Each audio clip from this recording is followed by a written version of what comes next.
It was summertime in the city of Mouseopolis, and mice from all corners of the community had come together to compete in the first annual barbecue cook-off.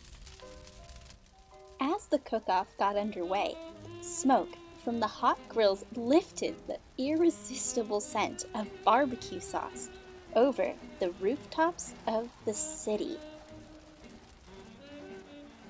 A gentle wind carried the mouth-watering smell into the distance, right over the top of an ancient crater. Before long, a strange and mysterious sound was heard. Sniff, sniff, sniff, sniff, sniff, sniff, sniff. All at once, the volcano began to tremble. And suddenly, up from the very depths of the earth, came the most terrifying creature ever known to mouse kind, the dreadful Dogzilla. Immediately, soldiers were sent out to stop the mighty beast.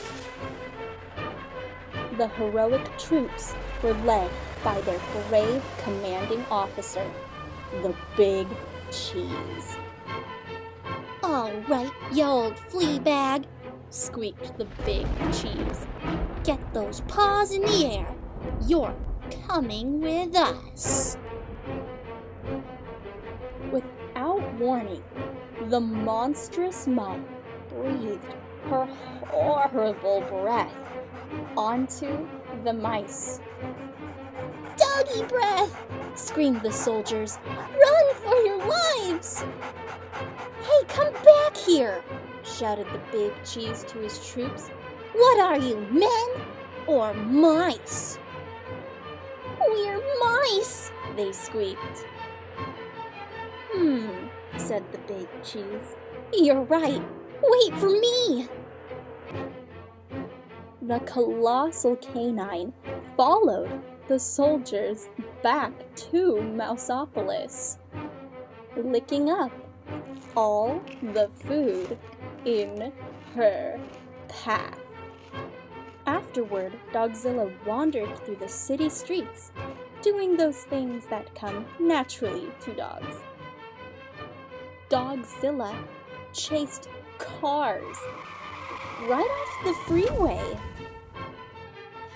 Dogzilla chewed furniture and the furniture store as well.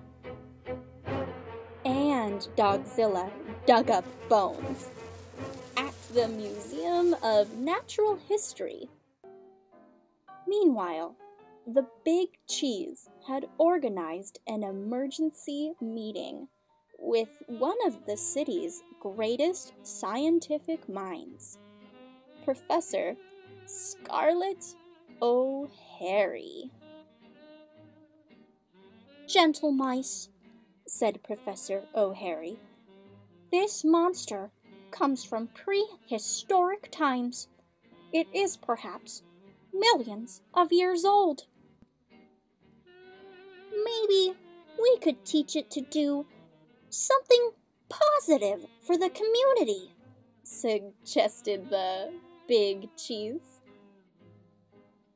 "I'm afraid not," said Professor O'Hare. "You simply can't teach an old dog new tricks. If we're going to defeat this dog, we've got to think like a dog. We've got to find something that all dogs are afraid of. Something that will scare this beast away from Mouseopolis forever." "I've got an idea," squeaked the Big Cheese. Within minutes, the mice had assembled at the center of town. "All right, Dogzilla," shouted the Big Cheese. "No more Mr. Nice Guy. It's bath time." Suddenly, a blast of warm, sudsy water hit Dogzilla with tremendous force. The panicking Pooch let out a burst of hot, fiery breath, and the chase was on. The big cheese tried to catch up to the hot dog with all the relish he could muster. Dogzilla hightailed it out of town and back into the mouth of the ancient volcano. "Well, I'll be doggoned," squeaked the big cheese. "It worked!" With the horrifying memory of the bubble bath etched in her mind forever, Dogzilla never again returned to Mouseopolis. Within a year, Mouseopolis had rebuilt itself, just in time for the second annual barbecue cook-off. The mice of Mouseopolis fired up their grills, confident that they would never see or hear from Dogzilla again. However, there was one thing they hadn't counted on. Puppies!